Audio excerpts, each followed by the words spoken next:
Bismillahirrahmanirrahim.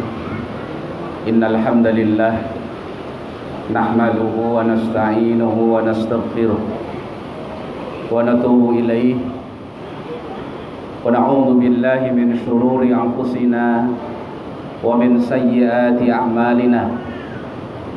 Man yahdihillahu fala mudilla lahu wa man yudlil fala hadiya lahu.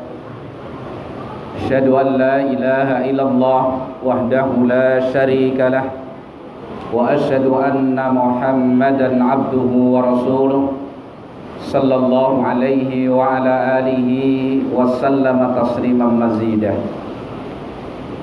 Ya ayyuhalladzina amanu taqullaha haqqa tuqatih wa la tamutunna illa wa antum muslimun. يا أيها الناس اتقوا ربكم الذي خلقكم من نفس واحدة وخلق منها زوجها وبث منهما رجالا كثيرا ونساء واتقوا الله الذي تساءلون به والأرحام إن الله كان عليكم رقيبا. يا أيها الذين آمنوا اتقوا الله وقولوا قولا سديدا يصلح لكم أعمالكم ويغفر لكم ذنوبكم ومن يطع الله ورسوله فقد فاز فوزا عظيما. أما بعد فإن أصدق الحديث كتاب الله وخير الهدي هدي محمد صلى الله عليه وآله وسلم وشر الأمور محدثاتها وإن كل محدثة بدعة وكل بدعة ضلالة وكل ضلالة في النار. معاشر الإخوة المسلمين والمسلمات rahimani wa rahimakumullah. Alhamdulillah, dengan nikmat Allah Subhanahu wa taala semata kita bisa berkumpul di tempat yang mubarak ini, di masjid yang mudah-mudahan bisa menjadi markas dakwah salafiyah ahli sunnati wal jamaah. Disebarkan darinya al-ilmu sahih, ilmu yang sahih, al-aqidatus salimah, akidah yang selamat, wal manhaj al-qawim, manhaj yang lurus. Mudah-mudahan Allah Subhanahu wa taala menjadikan tempat ini tempat yang sebagaimana kita harapkan bersama tadi. Kemudian hendaknya kita terus bersyukur kehadirat Allah Subhanahu wa taala dengan nikmat-nikmatnya yang demikian besar diberikan kepada kita. Setiap detik dalam kehidupan kita tidak pernah kita lepas dari nikmat Allah Subhanahu wa taala. Maka bersyukur dengan hati, bersyukur dengan lisan, dan bersyukur yang paling berat, bersyukur dengan amal perbuatan. Dan Allah Subhanahu wa taala menyatakan, i'malu ala Dawud syukra wa qalilum min ibadiyasy syakur. Amalkan wahai keluarga Daud syukur. Ini namanya syukur amal. Amalkan syukur itu. Lalu Allah kemudian mengatakan, wa qalilum min ibadiyasy syakur. Sangat sedikit hamba-hambaku yang bersyukur, yaitu bersyukur dalam amal. Kebanyakan syukur hanya berhenti pada lafaz alhamdulillah. Kadang itu pun tidak merasuk dalam hati. Sebagaimana syukur dengan lisan, syukur pun dengan hati. Sebagaimana syukur dengan hati dan lisan, syukur pun dengan amal perbuatan. Maka sekali lagi, mari kita betul-betul mengupayakan terus meningkat nilai syukur kita kepada Allah Subhanahu wa taala. Karena nikmat Allah begitu besar. Sampai ibadah yang kita kerjakan, jadikan itu sebagai syukur kita kepada Allah, sehingga tidak lagi menjadi beban yang berat. Tidak menjadi atau kita fahami seolah-olah menjadi penghalang kehidupan kita. Tidak. Tapi jadikan itu syukur. Bahkan ada isyarah dari hadis, boleh kita ini beribadah sampai memadharati diri kita. selama antum tidak bosan. Kita ingat hadis Rasulullah SAW dari Ummul Mukminin Aisyah ketika Nabi SAW melakukan salat malam sampai termadoroti kedua kaki beliau. Maka Ummul Mukminin Aisyah mengatakan, "Ya Rasulullah, taf'alu hadha? Engkau masih kerjakan ini? Padahal Allah telah mengampuni dosamu yang sebelum dan setelahnya." Artinya engkau bebas dari dosa, tapi engkau masih melakukan ibadah yang seperti ini. Faqala Rasulullah sallallahu alaihi wa alihi wasallam, maka Rasulullah SAW mengatakan, "Ya Aisyah, afala uhibbu an akuna abdan syakura?" Apa aku tidak ingin aku dicatat oleh Allah sebagai hamba yang pandai bersyukur? Dari situ para ulama menjelaskan, boleh seorang melakukan ibadah kepada Allah Subhanahu wa taala meskipun terjadi madarat pada dirinya selama tidak bosan. Karena Allah tidak akan bosan sampai kita sendiri yang bosan. Maka berjuang bersungguh-sungguh di dalam mensyukuri nikmat-nikmat Allah Subhanahu wa taala. Tidak boleh malas beribadah. Sebagaimana kita semangat mencari kehidupan dunia, tentu harus lebih dari itu di dalam kita beribadah kepada Allah Subhanahu wa taala. Karena nikmat Allah tidak bisa disetarakan dengan apapun. Ya. Jadi jangan kemudian ibadah terlalaikan. Di banyak manusia yang tidak memiliki fikih yang benar di dalam memadukan antara perintah Allah mencari kehidupan dunia dan perintah Allah untuk beribadah kepadanya. Padahal sumber perintah satu. Kenapa begitu sampai kepada kita menjadi berbenturan? Ini karena fikih kita yang keliru. Kita harus yakini bahwasanya Allah Subhanahu wa taala sudah menentukan bagian rizki manusia ini masing-masing. Antum tambah waktu atau tidak tambah waktu, antum porsir tenaga apa tidak, rizki Allah yang Allah tentukan untuk antum tidak akan pernah berubah. Makanya waktunya salat, salat. Waktunya berzikir, berzikir. Waktunya ibadah, ibadah yang mestinya itu harus kita lepaskan pekerjaan kita dunia lebih dulu, lakukan ini. Tidak berbenturan. Jangan dianggap kalau menambah 15 menit, 20 menit rezeki kita bertambah. Tidak. Ini butuh keyakinan. Sehingga orang sering bilang tangguh. Akhirnya ibadahnya tersia-sia. Kerja lembur sampai jam berapa? 12 malam. Akhirnya bagian untuk Allah tidak didapatkan. Ya, ini syukur. Kemudian ma'asyiral ikhwah wal akhwat rahimani wa rahimakumullah. Pada kesempatan yang mulia ini kita ingin membahas keistimewaan syariat Rasulullah sallallahu alaihi wa alihi wasallam.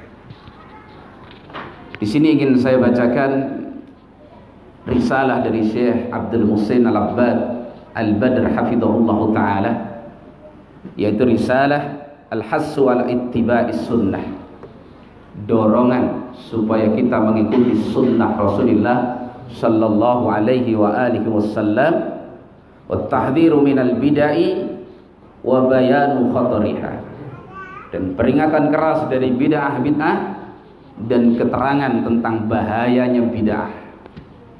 Tapi enggak kita semua baca. Kita ambil sebagian dari muqaddimah beliau. Beliau mengatakan, amma ba'du, setelah muqaddimah, adapun setelah itu, fa inna ni'amallahi azza wa jalla ala ibadihi katsiratun la tu'addu wa la tuhsa. Sesungguhnya nikmat-nikmat Allah yang Allah berikan kepada hambanya ini adalah sangat banyak, tidak bisa dihitung dan tidak bisa seorang mencapai titik akhir di dalam menghitung nikmat-nikmat Allah. Tidak bisa. Wa in ta'uddu nikmatallahi la tuhsuha. Jika kalian berupaya menghitung-hitung nikmat Allah, kalian tidak akan pernah sampai pada titik kesimpulan berapa nikmat Allah. Karena banyak tidak terbatas. Kita berada di sini saja itu nikmat Allah. Tadi kita bisa salat maghrib berjamaah, nikmat Allah. Kita bisa melihat, mendengar, nikmat Allah. Tidak ada yang tidak nikmat Allah. Nah itu. Jadi Allah tidak memerintah kita untuk menghitung, nggak pernah. Yang diminta untuk bersyukur. La in syakartum la azidannakum. Jika kalian bersyukur, aku akan tambah. Jadi kalau mau tambah nikmat, syukuri. Kalau mau hilang nikmat, kufuri.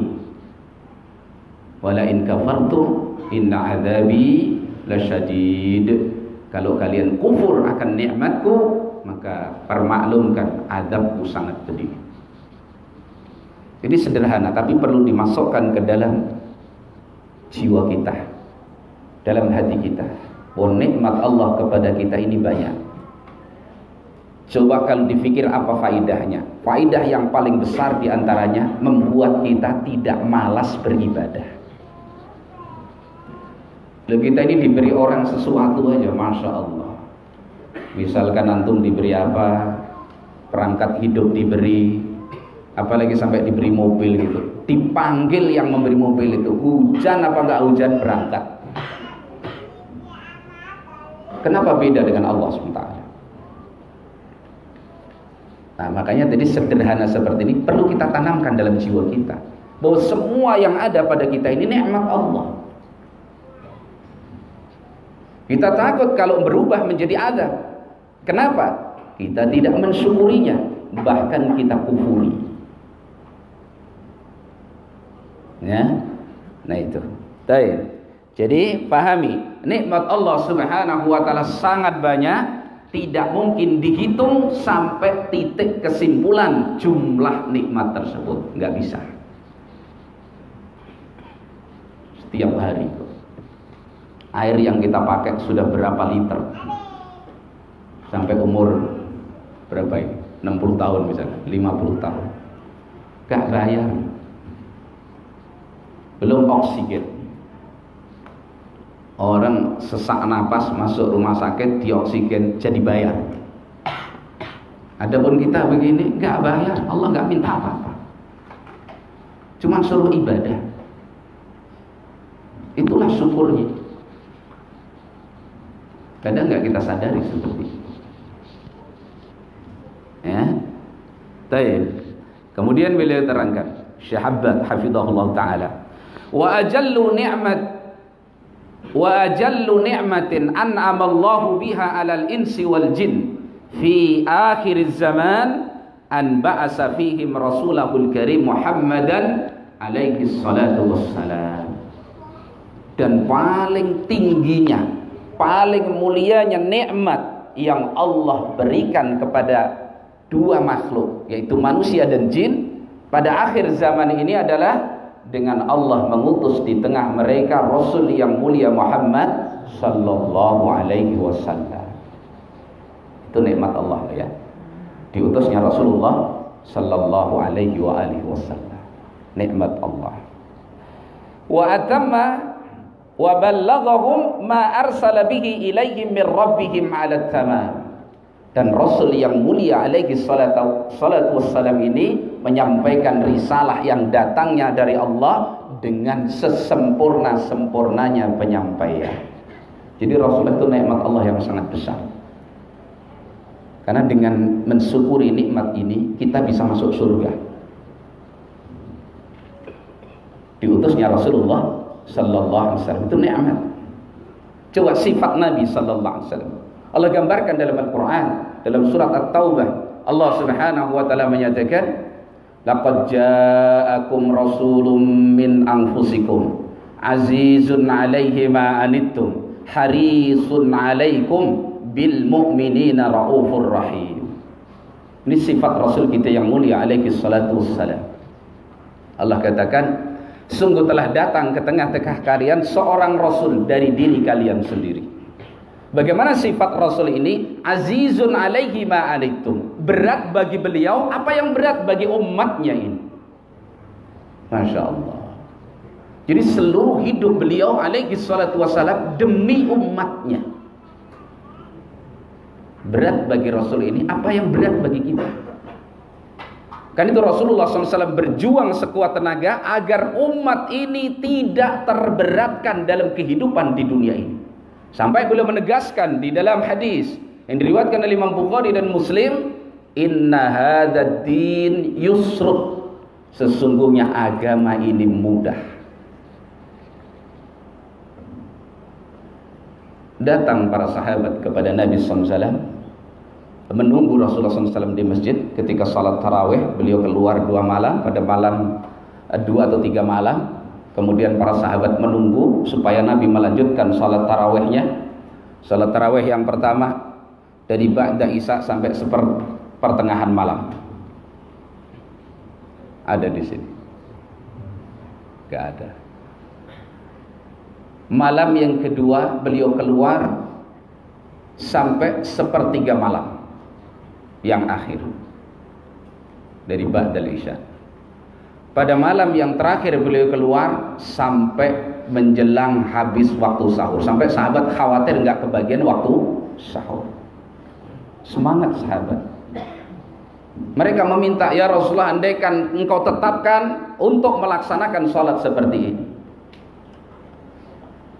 Maka Nabi sallallahu alaihi wasallam mengatakan, akhsa an tufradu alaikum wala mastata'tum. Aku khawatir salat tarawih berjamaah itu difardukan atas kalian lalu kalian tidak mampu.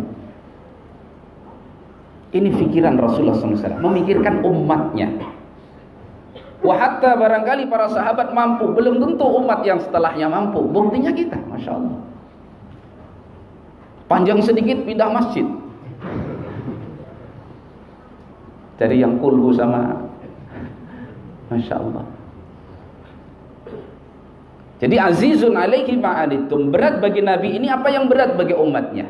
Sifat yang kedua, harisun alaikum, beliau itu sangat berkeinginan keras agar umatnya ini mendapatkan kebaikan-kebaikan. Karena itu beliau larang, beliau perintah, beliau beri peringatan, boleh ingatkan dari bahaya-bahaya bid'ah, dari maksiat-maksiat, dari kesyirikan, diperingatkan. Karena ini membawa kepada apa? Keburukan. Beliau ajarkan tauhid, beliau ajarkan akidah yang sahihah, beliau ajarkan manhaj yang lurus, beliau terangkan sunnahnya dengan segamblang-gamblangnya. Itu Rasul kita yang mulia Muhammad SAW. Harisun alaikum, karena beliau ingin sekali umatnya ini berada dalam kebaikan, tidak terkena musibah dan madarat, apalagi di hadapan Allah Subhanahu wa ta'ala. Jadi untuk siapa? Untuk kita. Bil mu'minina raufur rahim, terhadap orang-orang yang beriman beliau sangat belas kasihan.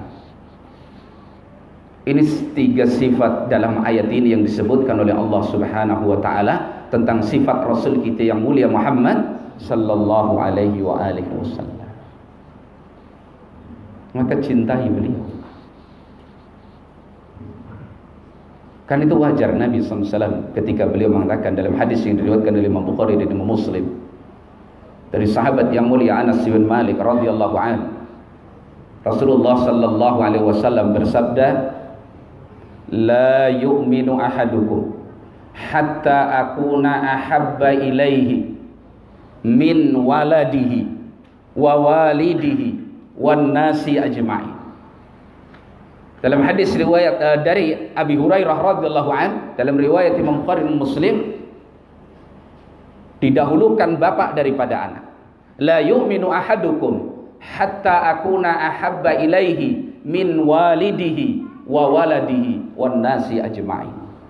Dalam riwayat yang lain, la yu'minu ahadukum hatta akuna ahabba ilaihi min walidihi wa waladihi wa ahlihi wa malihi wan nasi ajma'in.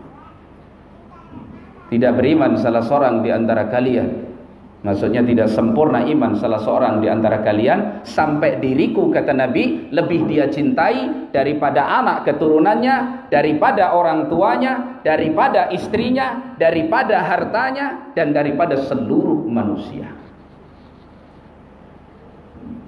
Itu hak beliau.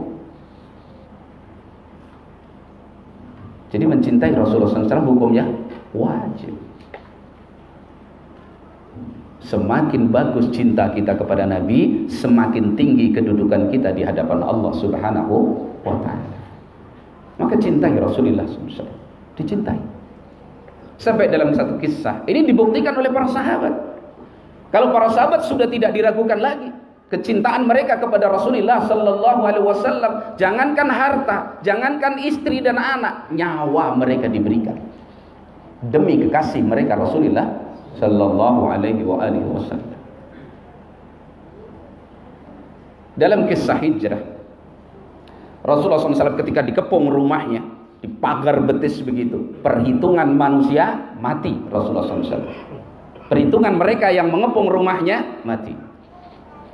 Dan ini perlunya ketundukan akal terhadap wahyu dari Allah Subhanahu wa ta'ala. Kalau Allah ingin menyelamatkan seseorang, apalagi ini hambanya yang paling mulia sallallahu alaihi wasallam, mudah bagi Allah. Sebagaimana mudahnya Allah menyelamatkan Musa dan Bani Israel dari kejaran Fir'aun dan tentaranya. Di belakang tentara Fir'aun, depan lautan. Perhitungan manusia mati. Maka di antara mereka yang cemas, ragu, hanya mengandalkan otaknya, pikirannya, akalnya saja, mereka mengatakan inna lamudrakun. Aduh, tangkap kita udah mati. Musa enggak. Kalla, sekali-kali tidak. Inna ma'iya rabbi sayahdi. Sesungguhnya bersamaku Tuhanku, Allah pasti memberi petunjuk jalan keluar dari hal ini. Ini memberikan pelajaran besar kepada kita supaya betul-betul bersandar kepada wahyu Allah Subhanahu wa ta'ala, kepada syariat yang dibawa oleh Rasul-Rasul Allah Subhanahu wa ta'ala. Dalam hal kita adalah Rasul kita yang mulia sallallahu alaihi wasallam, dan tidak hanya sekedar dengan bersandar kepada apa? Akal pikiran semata. Kalau hitung-hitungan matematika, habis itu Bani Israel bersama Musa. Di belakang Fir'aun bala tentaranya, depan air. Manusia nggak bisa hidup di air.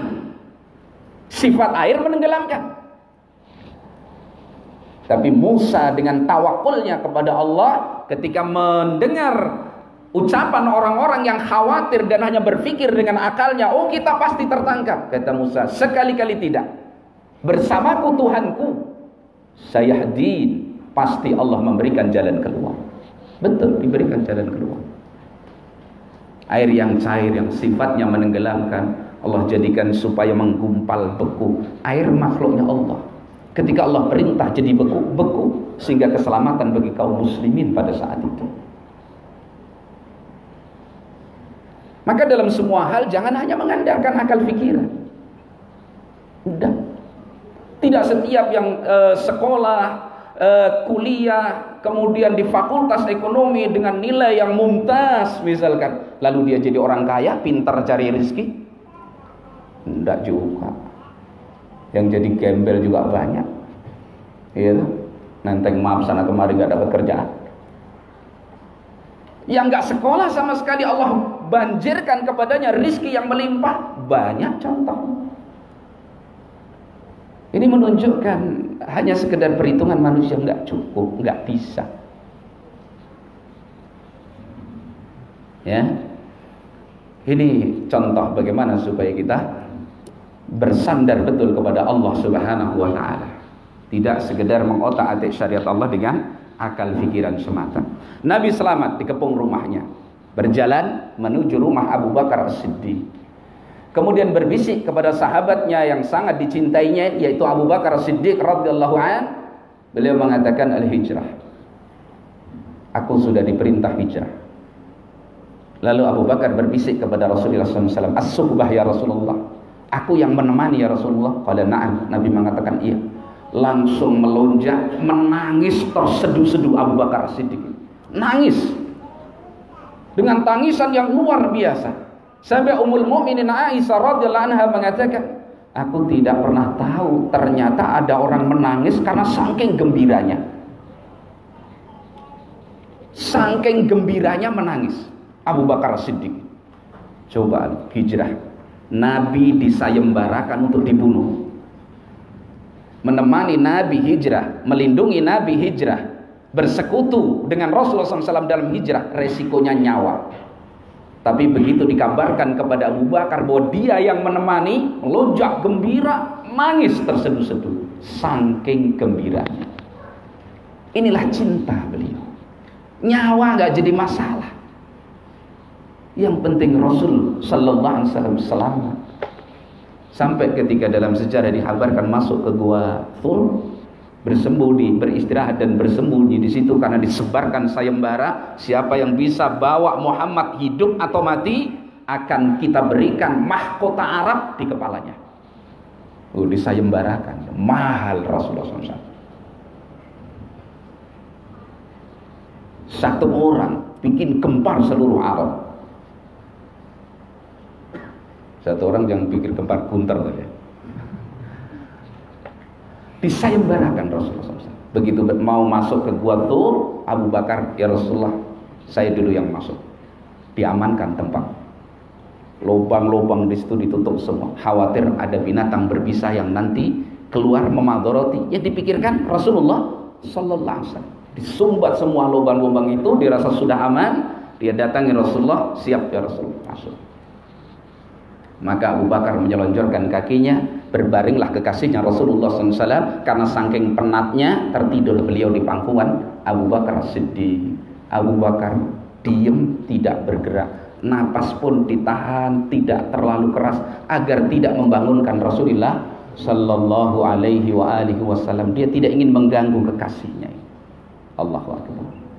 Begitu sedang duduk begitu, qadarullah, ada satu lubang yang luput tertutup oleh Abu Bakar. Keluar binatang berbisa, menghampiri. Abu Bakar cemas, tapi dia tidak mau bergerak. Nggak boleh Rasulullah yang sedang tidur ini apa? Terbangunkan, terkagetkan. Akhirnya didekati Abu Bakar, binatang tersebut disengat, menggigil, ditahan karena kena bisanya. Sampai puncak pasi. Rasulullah terbangun melihat keadaan Abu Bakar. Kenapa ya Abu Bakar? Dijelaskan kejadiannya. Kenapa engkau tidak bilang? Aku tidak ingin kau terbangun dari istirahat. Subhanallah. Cintanya para sahabat kepada Rasulullah Sallallahu Alaihi Wasallam. Ini pelajaran bagi kita. Ya. Makanya dalam hadis yang tadi sudah disebutkan, suatu saat Nabi SAW berdiri di hadapan para sahabat, berpegangan dengan tangannya Umar radhiyallahu anhu. Hadis dalam riwayat Imam Bukhari dan Imam Muslim. Maka Umar berbisik kepada Nabi Sallallahu Alaihi Wasallam, ya Rasulullah, la anta ahabbu ilayya min kulli syai'in illa min nafsi. Ya Rasulullah, sungguh engkau lebih aku cintai dari segala sesuatu kecuali diriku sendiri. Umar belum bisa saat itu melebihkan dirinya daripada cintanya kepada Rasulullah SAW. Nah, dikatakan Umar kepada Rasulullah SAW. Maka Rasulullah SAW mengatakan, la ya Umar, hatta akuna ahabba ilaika min kulli syai' au min nafsik. Belum wahai Umar, engkau belum benar dalam mencintaiku sampai aku lebih engkau cintai daripada dirimu sendiri. Maka spontan diulang oleh Umar dengan kejujurannya, ya Rasulullah, al-an la anta ahabbu ilayya min nafsi. Sekarang ya Rasulullah, engkau lebih aku cintai dari segala sesuatu, termasuk dari diriku sendiri. Faqala sallallahu alaihi wasallam, al-an ya Umar. Sekarang wahai Umar. Sebagian ulama menerangkan, sekarang wahai Umar maknanya, sekarang wahai Umar sudah sempurna keimananmu dengan mampu mencintai Rasulullah SAW melebihi daripada dirinya sendiri. Ini para sahabat membuktikan cintanya kepada Rasulullah Sallallahu Alaihi Wasallam. Sehingga ada sahabat yang namanya Rabi'ah radhiyallahu anhu, yang ini termasuk khadim Rasulullah SAW, pembantu Rasulullah Sallallahu Alaihi Wasallam, biasa menyiapkan minum Nabi, air wudhu Nabi, pokoknya apa yang dibutuhkan oleh Rasulullah SAW dia siapkan. Maka satu saat itu dilakukan oleh Rabi'ah. Setelah Nabi selesai semua, Rasulullah itu biasa kalau orang berlaku baik kepadanya, dibalas kebaikan ini dengan kebaikan. Maka begitu selesai, Nabi SAW mengatakan, ta'al ya Rabi'ah, kemari wahai Rabi'ah.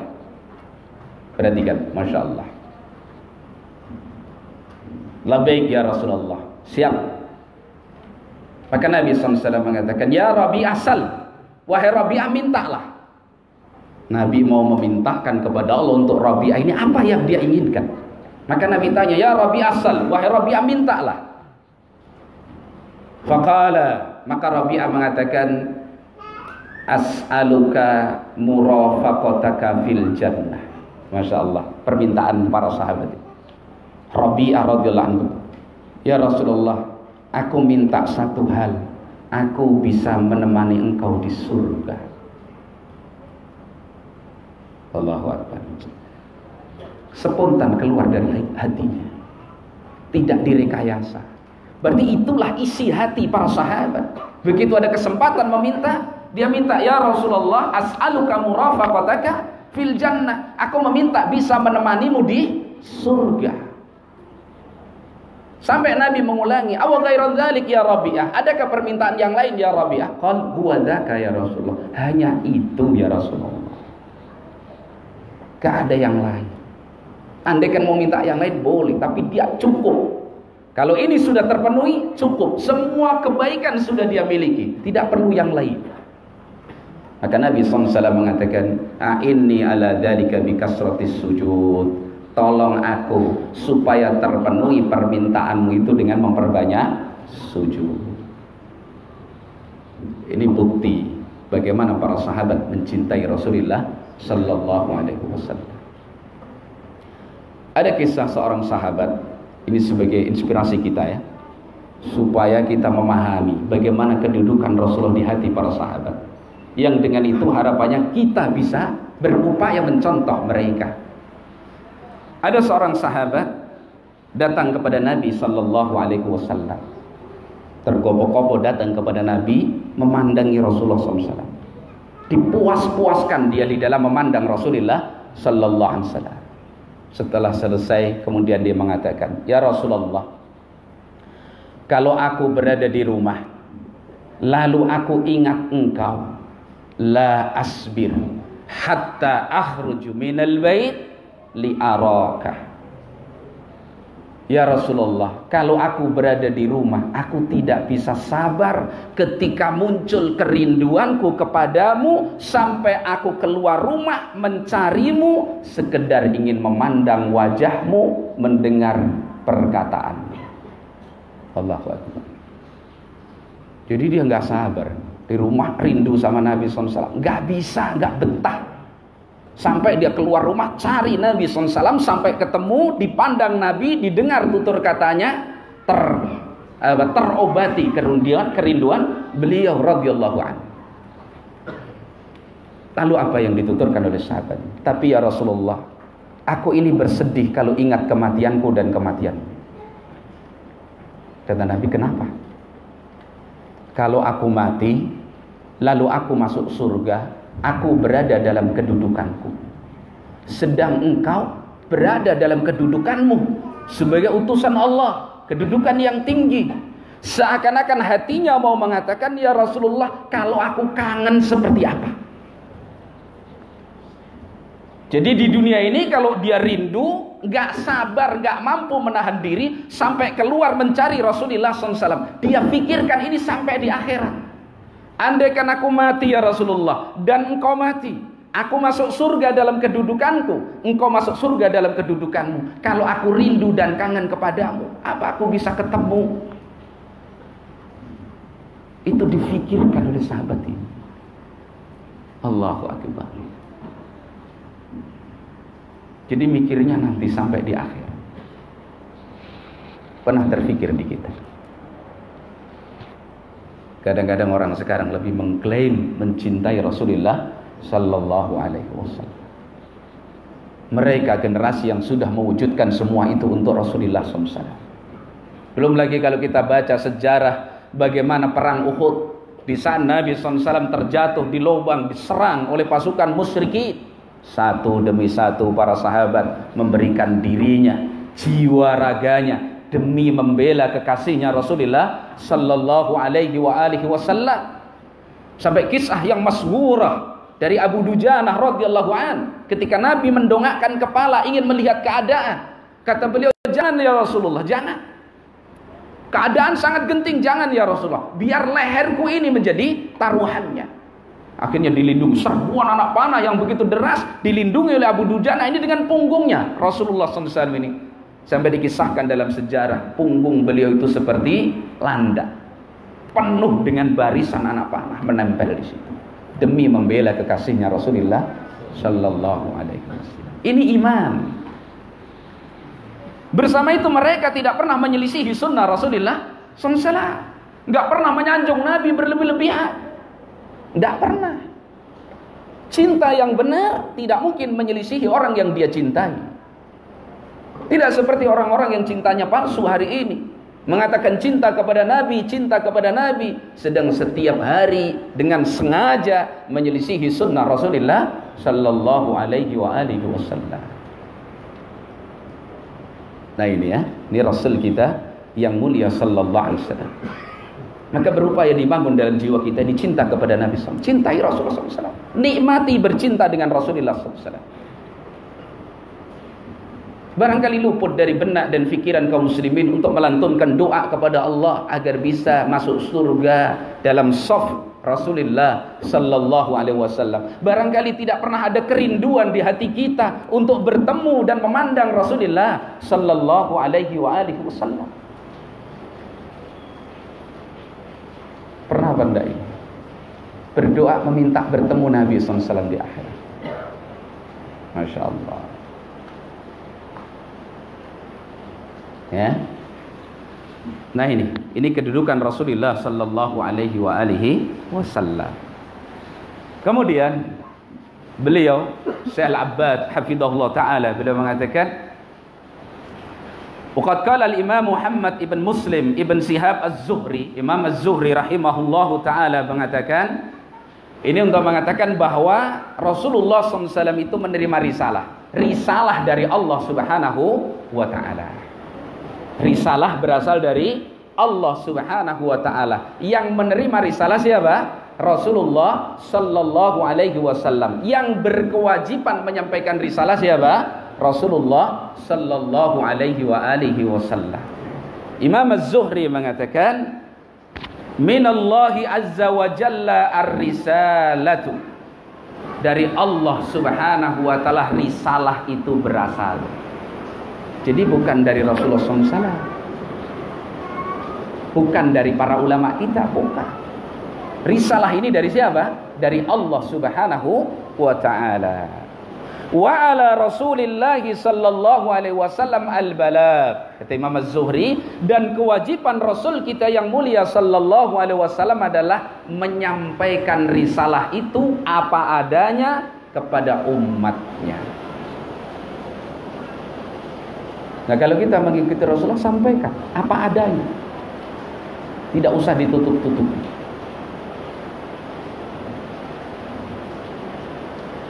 Ya, jangan takut mendohirkan sunnah.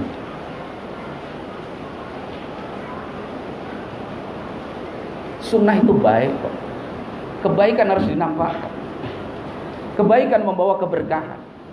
Kebaikan membawa manfaat. Kebaikan membawa maslahah. Rasulullah yang menyampaikan ar-risalah. Kewajiban kita apa? Kata beliau, wa alaina at-taslim, dan wajib bagi kita untuk menerima, menyerah terhadap syariat yang dibawa oleh Rasulullah Sallallahu Alaihi Wasallam. Jadi 3 urutan. Dari Allah risalah, Rasulullah SAW yang menyampaikan, kita tugas kewajibannya hanya menerima apa adanya.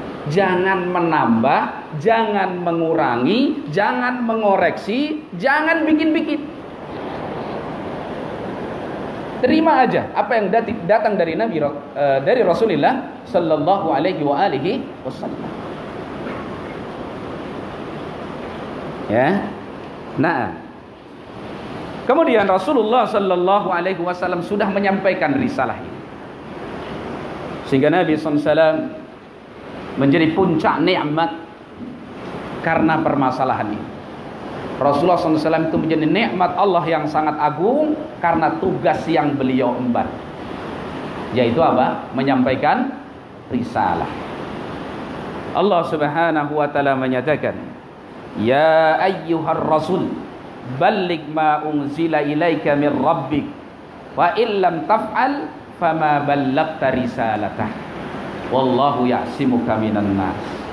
Wahai Rasul, sampaikan apa yang telah diturunkan kepadamu dari Tuhanmu. Ini perintah Allah. Dan Rasul sudah menyampaikan dengan sebaik-baik penyampaian. Sudah menerangkan dengan seterang-terangnya keterangan. Sudah menjelaskan dengan sejelas-jelasnya penjelasan. Rasulullah sallallahu alaihi wasallam. Wa illam taf'al fama ballaghta risalatah. Jika engkau tidak kerjakan, berarti engkau belum menyampaikan risalah. Tapi sudah semua. Sehingga sahabat menerangkan tentang kewajiban Nabi sallallahu alaihi wasallam ini. Mereka meriwayatkan, tarakana Rasulullah sallallahu alaihi wa alihi wasallam ala mahajjatin bayda naqiyah lailuha kanahariha la yazihu anha illa halikun. Wafat Rasulullah SAW meninggalkan kita di atas hujjah, bukti yang putih jernih. Malamnya ibarat siangnya, saking terangnya. Malam ibarat siang, semuanya terang. Tidaklah seorang menyimpang dari yang putih jernih ini kecuali seorang yang akan hancur. Siapa yang menyimpang dari risalah Rasulullah SAW, maka dia pasti hancur. Ini bukti bahwa Nabi sudah menyampaikan risalah dengan sebaik-baik penyampaian. Tidak ada lagi yang sama. Dalam hadis yang diriwayatkan oleh Imam Muslim, Rasulullah sallallahu alaihi wa alihi wasallam menyatakan, "Ma baqiya shay'un yuqarribu minal jannah wa yubaidu minan nar illa waqad buyyina lakum." Tidak tersisa sesuatu pun yang bisa mendekatkan kalian ke surga, menjauhkan kalian dari neraka, kecuali telah diterangkan kepada kalian permasalahan tersebut. Jadi sudah jelas semua. Ya, risalah Rasulullah sudah jelas. Nabi sudah menunaikan tugas dengan sebaik-baik penunaian. Tidak ada yang disisakan dari Nabi. Andaikan boleh menyisakan, Rasulullah SAW itu pernah menikahkan Zaid ibn Harisah, ini putra angkatnya, dengan Zainab. Ini pernikahan Zaid ibn Harisah dengan Zainab. Zaid ini budak, Zainab ini anak pembesar. Dinikahkan. Dan kisahnya sebenarnya ini Masya Allah. Ketika Zainab pertama kali dipinang oleh Nabi SAW, ditawari Zaid ini, maka Zainab mengatakan, "Ya Rasulullah, ini penawaran apa perintah?" Masya Allah ya, sahabat itu mau bersikap, ini penawaran apa perintah? Kata Nabi, penawaran. Aku tawarkan Zaid kepadamu. Maka Zainab spontan mengatakan dengan tegas, "Wallahi ya Rasulullah, saya tidak pernah berkenan menikah dengan Zaid. Gak mau." Ini penawaran, masih boleh memilih antara iya dan tidak. Ditolak mentah-mentah. Bukan gak ganteng, yang gak cocok. Wajar, beliau seorang yang mulia. Zaid statusnya apa? Mantan budak.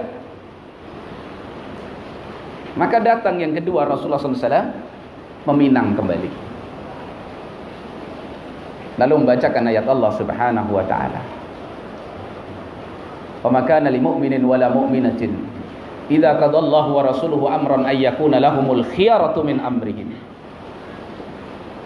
Tidak pantas bagi mukmin laki-laki dan mukmin perempuan kalau sudah datang kepadanya perintah Allah dan Rasulnya untuk punya pilihan yang lain. Yang kedua, aku perintahkan kau menikah dengan Zaid. Yang pertama tadi mau apa tidak mau? Bersumpah tidak mau menikah. Yang kedua, perintah Nabi. Lain lagi urusannya. Ya Rasulullah, hal amartani, apakah engkau perintah aku untuk menikah dengan Zaid? Qala na'am. Maka Nabi mengatakan iya. Idzan la a'si Rasulullah SAW. Kalau begitu aku tidak akan pernah memaksiati Rasulullah SAW. Siap menikah dengan Zaid. Allahu Akbar. Para sahabat, perempuan ini nggak kayak antum laki-laki itu. Perempuan yang awal tawaran masih boleh menawar, dia nyatakan saya nggak mau menikah dengan Zaid. Yang kedua perintah, lain lagi urusannya. Tidak ada pilihan kecuali taat kepada Rasulullah SAW. Dia kalahkan sikap tidak maunya, tidak senangnya, perasaan tidak cocok. Yakin apa yang ditunjukkan oleh Nabi pasti sebaik-baik masalah. Diterima menikah dengan Zaid. Perjalanan rumah tangga goncang. Rasulullah dalam benaknya menginginkan untuk menikah dengan Zainab. Aib apa enggak aib? Rasulullah ingin menikahi Zainab, pada status istrinya siapa? Zaid. Zaid putra angkatnya. Karena itu tabu di tengah masyarakat Arab, kok orang tua, meskipun orang tua angkat, menikah dengan mantan istri anak angkatnya. Aib. Enggak boleh. Haram bagi mereka. Nabi ingin supaya syariat ini tidak berjalan. Syariat Islam enggak seperti itu. Nabi sembunyikan dalam hatinya keinginan itu. Tapi Allah nampakkan. Bahkan permasalahan ini bisa dibaca dalam Al-Quran oleh kaum muslimin. Ya disampaikan oleh Nabi. Meskipun masalah pribadi, mestinya malu ini kalau diungkap. Tapi itu ayat Allah turun, sampaikan kepada kaum muslimin oleh Rasulullah SAW. Gak ada satupun yang ditutup-tutupi. Sampai Nabi itu ketika ribut ini, Zaid sama Zainab ribut, datang kepada Rasulullah SAW, minta solusi. Rumah tangga ribut terus. Nabi gak mengatakan cerai aja, emang nanti calon istri saya. Enggak gitu, itu kan antum. Nabi tetap katakan apa? Amsik alaika zaujaka wattaqillah. Wahai Zaid, pertahankan rumah tanggamu, pertahankan istrimu, bertakwalah kamu kepada Allah. Enggak dia katakan niatnya, enggak. Tapi Allah nampakkan. Nanti baca surat Al-Ahzab. Andaikan Nabi mau menyembunyikan salah satu dari ayat Allah Subhanahu wa taala, tentu ayat ini akan disembunyikan oleh Rasulullah sallallahu alaihi wasallam. Tidak ada satupun yang disembunyikan oleh Rasulullah sallallahu alaihi wasallam. Jadi Rasulullah sudah menyampaikan dengan sebenar-benar penyampaian yang dengan itu menjadi nikmat yang besar yang Allah berikan kepada kita kaum muslimin. Allah Subhanahu wa taala menyatakan, "Laqad manallahu 'alal mu'minin." Sungguh Allah telah memberikan nikmat yang besar kepada orang-orang yang beriman. "Id ba'asa fihim rasulam min anfusihim." Di saat Allah mengutus di tengah-tengah mereka seorang rasul dari diri mereka sendiri. Apa yang tugas yang diemban oleh rasul ini? Yatlu alaihim ayatihi. Rasul ini membacakan kepada kaum muslimin ini ayat-ayat Allah, dibacakan. Makanya bacaan Quran itu ada riwayatnya dari Rasulullah sallallahu alaihi wasallam. Baca. Ya, itu tidak cukup dibacakan. Wa yuzakkihim, dan membersihkan mereka dari perkara-perkara yang mengotori hati mereka, dari kesyirikan, dari kebid'ahan, dari kemaksiatan, dibersihkan oleh Nabi sallallahu alaihi wasallam. Dengan apa? Dihadirkan syariat yang membersihkan semua kotoran-kotoran tersebut. Wa yuzakkihim wa yu'allimuhumul kitaba wal hikmah, dan Rasul ini mengajari umatnya. Jadi diajarkan, tidak hanya dibacakan, diajarkan kepada umatnya ini. Apa yang diajarkan? Alkitab, Al-Quran, wal hikmah. Ulama menerangkan adalah sunnah Rasulullah sallallahu alaihi wasallam. Jadi Rasulullah sudah sampaikan semuanya. Tidak ada satupun yang ditutupi oleh Rasulullah sallallahu alaihi wa alihi wasallam. Maka setelah itu kewajiban kita adalah taslim, menerima semua yang datang dari Nabi SAW. Cocok tidak cocok diterima, masuk di akal kita apa tidak, terima. Tidak boleh diotak-atik dengan akal kita, tidak boleh diadaptasikan dengan kondisi kita saat ini. Jangan terbalik. Yang jadi ukuran adalah risalah Rasulullah sallallahu alaihi wa alihi wasallam. Terima apa ada. Dan gak ada alasan gak mampu itu sebenarnya. Orang misalkan mau piara jenggot, sunnah Nabi bukan laki-laki. Apa alasan gak mampunya coba? Kan jenggot gak harus ditarik-tarik itu. Biarin aja begitu tumbuh. Jenggot tumbuh dengan sendiri, kenapa kita tidak mampu? Apa yang bikin gak mampu coba? Karena kita terlalu melihat penilaian orang. Karena kita tukar dengan dunia. Saya bagian penerima tamu nih di showroom apa misalkan, harus rapi ala orang-orang kafir. Akhirnya kita pangkas sunnah Rasulullah sallallahu alaihi wasallam. Demi apa? Padahal Nabi menerangkan agama itu untuk umatnya. Dari Makkah beliau sudah nggak ada harapan. Di Makkah dimusuhi, sahabat-sahabat disiksa, nggak ada harapan. Bercobalah ke Taif, mencoba datang ke Taif, barangkali di sana ada harapan, dijawab dakwah Rasulullah SAW. Sampai di Taif menemui pemimpin-pemimpin kabilah, disampaikan Islam, disampaikan tauhid, disampaikan bahaya kesyirikan. Apa yang diterima lebih menyakitkan daripada di Mekah. Dicaci maki Rasulullah SAW, dikeluarkan budak dan anak-anak, dikeluarkan, suruh pegang batu, nyambitin Rasulullah SAW. Diusir Nabi dari Taif, dilempari batu, diarak sama anak-anak, sama budak. Ini Rasul kita yang mulia alaihi salatu wassalam datang untuk menyampaikan risalah, tidak meminta secuil dunia pada mereka, tapi diusir sampai terluka berdarah kaki yang mulia Rasulullah sallallahu alaihi wa alihi wasallam dipapah oleh anak angkatnya tadi, Zaid ibn Harisah, demi umatnya sallallahu alaihi wa alihi wasallam. Maka mari kita pahami kedudukan Rasulullah sallallahu alaihi wasallam. Ini manusia yang sangat agung. Kita tidak akan masuk surga tanpa beliau sallallahu alaihi wa alihi wasallam. Keimanan kita ini menjadi sempurna kalau kita bisa sempurna mencintai Rasulullah sallallahu alaihi wasallam. Maka tundukkan hati kita, tundukkan akal pikiran kita, tundukkan kehidupan kita di hadapan sunnah Rasulullah sallallahu alaihi wa alihi wasallam. Nah, udah Isya ya. Kita sholat Isya dulu.